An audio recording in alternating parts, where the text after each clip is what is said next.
할렐루야 샬롬 하고 인사하십니다. 할렐루야 샬롬 샬롬 샬롬 샬롬. 하나님 사랑합니다. 여러분 주 안에서 사랑합니다. 두려워 말라 내가 너와 함께 합니다. 놀라지 말라 내 하나님이 됨이니라. 내가 너를 굳세게 하리라. 네, 여호수아에게 하나님이 하신 말씀이죠. 네.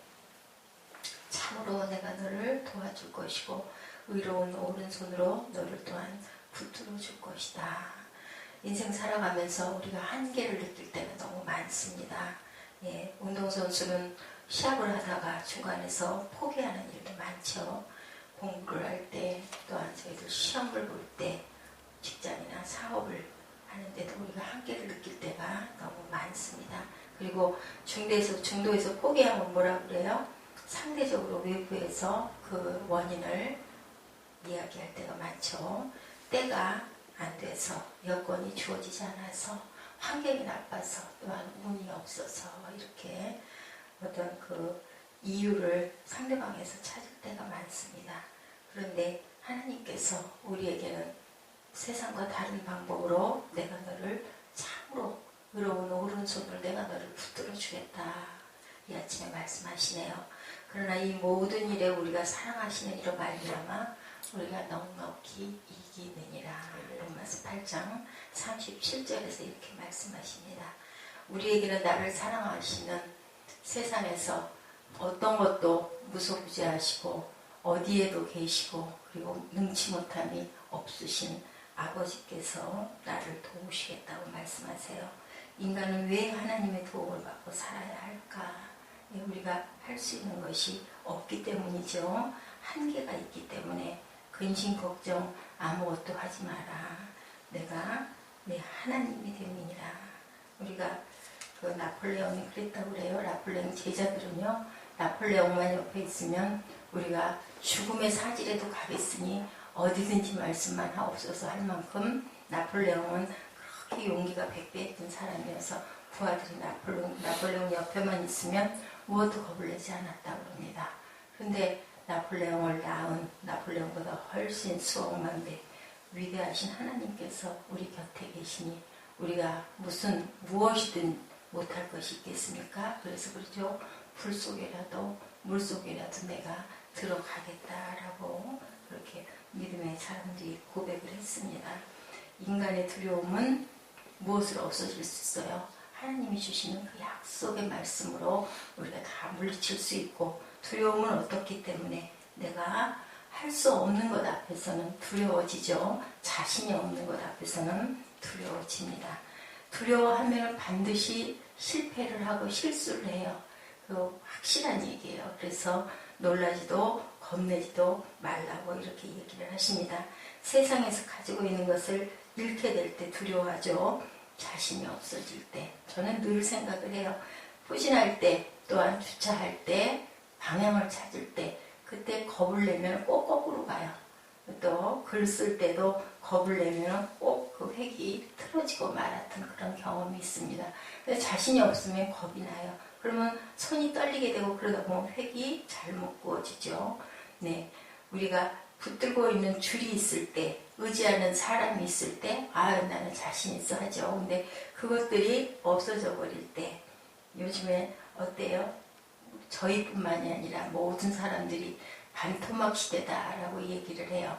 무엇이 아파트값이 반으로 잘려서 떨어지고 나니 얼마나 그 집을 의지했던 사람들이 그것을 그냥 편안하게 사는 집으로 여기지 않고 투기의 목적으로, 투자의 목적으로 했던 사람들이 아주 고난을 겪고 있습니다. 그것도 또한 욕심이구나 하는 생각을 하고 회개를 하고 반성을 합니다. 시편 146편 3절에서 5절에 하나님이 말씀하시네요. 방백들을 의지하지 말고 도울 수 없는 인생을 의지하지 말지니 호흡이 끊어지면 흙으로 돌아가서 당일에 그 도모가 소멸해버린다. 야곱의 하나님으로 자기 도움을 삼으면 누가 여호와 자기 하나님에게 그 소망을 두는 자는 복이 있도다. 이렇게 말씀하시네요. 하나님은 영원하시기 때문에 그를 의지하는 자는 또한 영원할 수가 있다. 그래서 방백들을 의지하지 말라. 도울림이 없는 인생을 의지하지 말라. 사람은 의지하는 존재가 아니라는 거죠.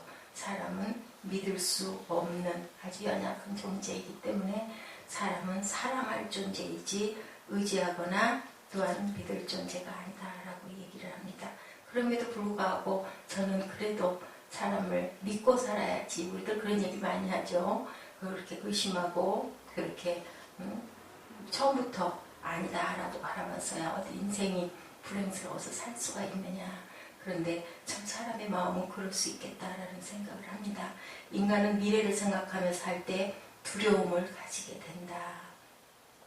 확실히 보장이 된 미래는 희망을 받아주지만 멸망이 주어질 미래는 두려움에 쌓인 삶을 살 수밖에 없기 때문에 죽음을 넘어서야 천국도 바라볼 수 있고 부활도 있는 거죠. 그래서 죽음을 넘어서신 예수 그리스도가 우리에게 사망 권세를 이기게 하셨어요. 그러니까 늘 염려를 할 때 내일 일은 내일에게 맡겨야 되는데 무슨 일이 일어나지는 않을까, 교통사고가 나지 않을까, 사업이 잘못되지 않을까, 직장에서 잘리지 않을까, 이런 염려를 하면 근심과 불안으로 사람이 한시도 편안할 수가 없습니다. 미국에 유명했던 감리교 목사님 웰치 감독님이 굉장히 오랜 나이 동안 장수를 하셨어요.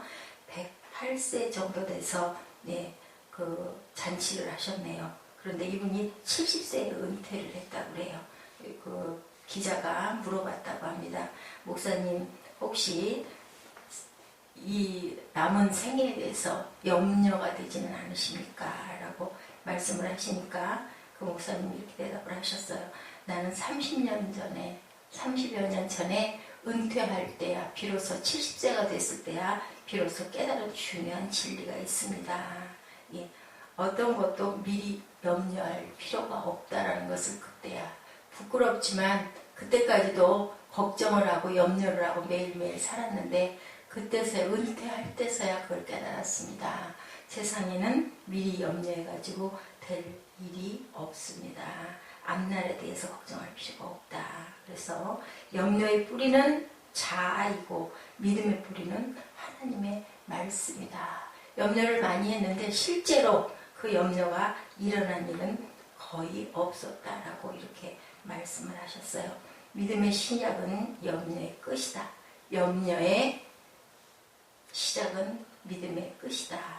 믿음의 시작은 염려의 끝이고 염려의 시작은 믿음의 끝인데 염려하느냐 믿음은 죽는다. 믿음을 가졌느냐 그러면 염려는 죽은 것이다 라고 이런 말씀을 하셨어요. 하나님께서는 미래를 책임져 주심으로 우리를 두려움으로서 해방되도록 하셨어요. 히브리서 2장 18절에 자기가 시험을 받아 고난을 당하셨은즉 시험 받는 자들을 능히 도우시리라. 하나님께서 주님께서 실제 오셔서 세상에 사시면서 고난을 당해 보셨기 때문에 그렇게 시험 받는 자들을 능히 돕고 계신다. 우리가 시험을 받아 고난 중에 있을 때 이렇게 도우시는 하나님, 도우시는 그리스도가 계시다라는 것. 우리가 어떤 어려움을 겪을 때 하나님 나를 도와주시옵소서 어찌 아무 대답도 없으십니까? 그러시더라죠. 내가 너와 함께 지금 고난당하고 있지 않느냐. 내가 너와 함께 이렇게 눈물을 흘리고 있지 않느냐. 내가 함께 있으니 너는 내가 염려할 일을 함께 염려해 주니 걱정하지 마라. 아브라함이 독자 이삭을 번제로 드려야 하는 시험을 당하였을 때 욥은 재물도 가족도 건강도 잃은 시험을 당했을 때 그 시험을 통과한 그들에게는 어땠어요? 더 큰 축복을 주셨다라는 거. 시험이 어려운 이유는 고난을 수반하는데 고난이 없는 시험은 시험이 아니라 유혹이다라고 얘기합니다. 그냥 시험은 시험인데 아무런 고난이 없어. 아픈 게 없어. 그러면 그것은 유혹일 뿐이다. 아픔이 있어야 고난이다라고 말씀을 하세요. 깊이 생각해보니 우리가 달콤한 유혹이 올 때도 있죠. 조금 더 자면 좋지 않을까. 그리고 그러다 보면은 그냥 누워서 기도하면 되지 않을까. 그리고 새벽 예배를 안 드리거나 새벽 기도를 일어나서 하지 않았을 때 달콤한 유혹입니다. 세상에 이런 달콤한 유혹들이 얼마든지 있죠. 그 정도는 어떻겠어. 그 정도는 어떻겠어. 그러다 보면 결국은 그냥 자꾸 사단이 저희를 아주 조롱하듯이 이렇게 달콤하게 유혹을 합니다. 아유 괜찮아, 뭐 그거 먹는다고 죽을 일이 있어? 네 눈이 밝아질 거야. 오히려 더 좋아질 거야. 얼마나 이게 아주 남들이 모르는 즐거움이냐. 근데 결국은 그것이 나의 올무가 돼서 내가 거기에 묶여버리는 수가 너무나 많습니다. 이런 시험과 연단을 통하여 우리가 무엇을 배웠느냐가 가장 중요하죠. 시험들은 누구에게나 다 옵니다. 시험에 넘어가 버리면, 아니면 그것으로 불평하고 불만하고 그냥 거기에 주저앉아 버리면 그래서 우리가 일어날 수가 없는데, 이것을 통하여 내가 하나님을 만나고 그것을 통하여 귀한 진리를 깨닫고 그랬을 때 우리의 믿음이 불쑥 자라는 것을 느끼게 됩니다. 신앙은 이성으로 자라기보다는 무엇을 통해서? 체험을 통해서 자라나죠. 우리가 배운 것은 잊어버리는데 우리가 체험한 것은 우리가 간증하게 되죠. 우리가 하나님을 만났다. 내가 이게 이렇게 고쳐졌다. 결혼만 한다고 부모가 아니고요. 아이를 낳아야 부모가 되고, 또한 기르면서 아이가 1살이 되면 부모가 된 1살이 된 1주년이네라는 생각을 제가 아들을 기르면서 새삼스럽게 했던 기억이 있습니다. 아빠가 무조건 아이가 세상에 나오자마자 아빠가 아니더라고요. 아이가 3살, 4살이 되면 아빠 나이도 3살, 4살 아빠가 되는 거예요. 그런 것처럼 인생을 오래 산 사람들이 그 인생에 대해서 얘기할 수가 있는 건 거죠. 어느 날 아침에 결혼했다고 해서 금방 남편이고 아내가 아니라 그 연한 만큼 조금씩 다져지면서 그러한 아내, 그러한 남편이 됩니다. 은혜와 구원의 때 우리를 도와주신다. 49장 8절에 말씀하시죠. 이사야. 야훼께서 가라사대 은혜의 때에 내가 네게 응답하였고 구원의 날에 내가 너를 도왔도다. 내가 장차 너를 보호하여 너로 백성의 언약을 삼으며 나라를 일으켜 그들로 황무하였던 땅을 기업으로 상속해 하리라. 하나님의 은혜는 썰물과 민물같이 은혜를 거두실 때는 아무리 간구하여도 기도하고 회개하여도 하나님께서는 정하신 때까지는 응답이 없어요. 그때 아시죠? 항상 보면은 이스라엘이 바벨론의 포로로 잡혀 고난받을 때 70년이라는 기간이 있었지만 그것이 다 찰 때까지 그냥 놔두십니다. 그러나 은혜를 베푸시기 시작하면은 어떻게 해요? 하나님의 계획하신 것을 이룰 때까지 넘치는 은혜와 축복을 부어주시죠. 한번 출애굽한 이스라엘 백성은 광야 생활을 거쳐서 가나안 땅에 들어가 대적을 물리치고 하나님 나라를 세울 때까지 함께 해주셨습니다. 응답뿐 아니라 이를 함께 성취하시는 야훼시라는 거. 하나님께서 우리를 구원하심은 이 땅에서 하나님의 나라를 이루시기 위해서. 그러면 어떤 때 하나님의 은혜를 받는 자가 될 수 있을까요? 이사야 49장 7절입니다. 사람에게 멸시를 당하는 자, 백성에게 미움을 받는 자, 관원들에게 종이 된 자. 누가 그러셨어요? 주님이 오셔서 그렇게 하셨죠. 하나님의 뜻을 마음속에 간직하고 있을 때 그것을 이해하지 못하는 사람들은 무시하고 어떻게 해요? 자기들의 시야에서 쫓아내려고 합니다. 요셉도 그랬죠. 다윗도 그랬습니다. 그러나 하나님은 그들을 세워서 오히려 나라의 지도자가 되게 하고, 또한 내가 너를 돕겠다, 염려하고 두려워하지 말라고 이렇게 말씀을 하십니다. 의를 위하여 핍박을 받는 자는 복이 있나니 천국이 저희 것이니라. 기뻐하고 즐거워하라. 하늘에서 너희의 상이 크니라. 너희 전에 있던 선지자들을 이같이 모두들 핍박하였다. 주변 사람들에게 멸시와 미움을 당한 그러한 자들이 우리 마음속에 하나님의 뜻을 가지고 있기 때문이라는 거. 멸시와 천대를 받아도 하나님께서는 너희의 상이 천국에 크다고 말씀하세요. 결과적으로는 보라 내가 너로 이가 날카로운 세타작 기계를 삼으리니. 이사야 41장 15절입니다. 내가 산들을 쳐서 부스러기를 만들 것이며 작은 산들로 겨같게 하겠다. 기계라는 것은 뭘까요? 도구죠. 어떤 것을 이루기 위한 연장을 얘기합니다. 그 연장이 날카로운 타작기계 같다고. 하나님의 뜻에 따라 사용되는 우리 모두를 다 모든 것을 박살을 낼 수가 있을 것이라고. 그것은 산들을 부수는데 사용이 된다고. 산이라는 것은 뭘까요? 걸림돌이나 장애물이죠. 평지를 만들 때 산을 어떻게 해요? 깨뜨려야 되죠. 그리고 판판하게 펴야 됩니다. 예, 하나님을 대적하는 세력들을 얘기하죠. 공중의 권세 잡은 사탄 마귀로부터 이 땅의 우상과 그들을 섬기는 세력들, 그리고 그리스도인을 핍박하는 모든 대적들을 얘기합니다. 기계라는 것은 도구를 얘기하죠. 도구는 누구에 의해서? 주인에 의해서 사용되는 연장일 뿐이라는 거. 그런데 그 연장이 날카로운 타작기에 같다. 하나님의 뜻에 따라 사용되는 우리 모두는 모든 것을 박살낼 수 있는 그런 힘을 가지고 있다.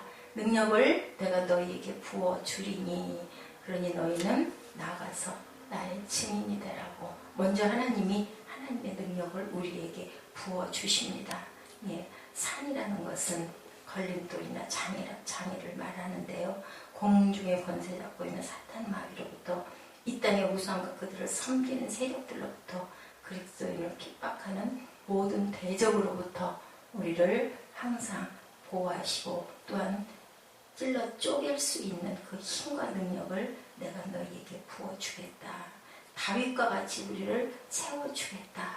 다윗의 큰 산과 같은 대적은 자기를 죽이려는 사울왕이었는데 사울왕을 스스로 죽이지 않아도 블레셋 사람들에 의해서 죽게 했던 그러한 하나님이십니다.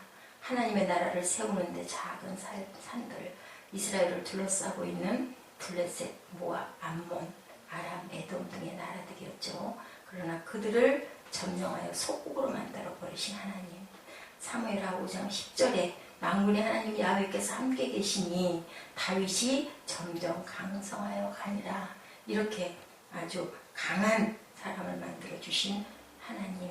우리가 하려고 하는 것은 한계가 있지만 하나님께서는 우리가 생각하는 그 이상의 것들로 우리에게 항상 채워주시는 하나님. 우리가 빈곤과 부채와 질병과 실직과 중상, 모략, 비방, 배반, 업신여금 이런 모든 것들로부터 하나님의 나라를 세울 때까지 방해의 그 세력들을 모두 다 때가 되면 꺾어버리시는 그러한 하나님이십니다. 우리의 삶의 축복을 받도록 18절에 보니까 내가 자산의 강을 열며 골짜기 가운데 샘이 나게 하며 광야로 못이 되게 하며 마른 땅으로 샘의 근원이 되게 해주시겠다. 마른 땅으로 샘의 근원이 되게 해주시겠다. 골짜기와 광야와 마른 땅 등 모두 다 물이 없는 메마른 곳인데 그것을 샘의 근원이 되게 한다. 반대되는 단어죠. 감과 샘과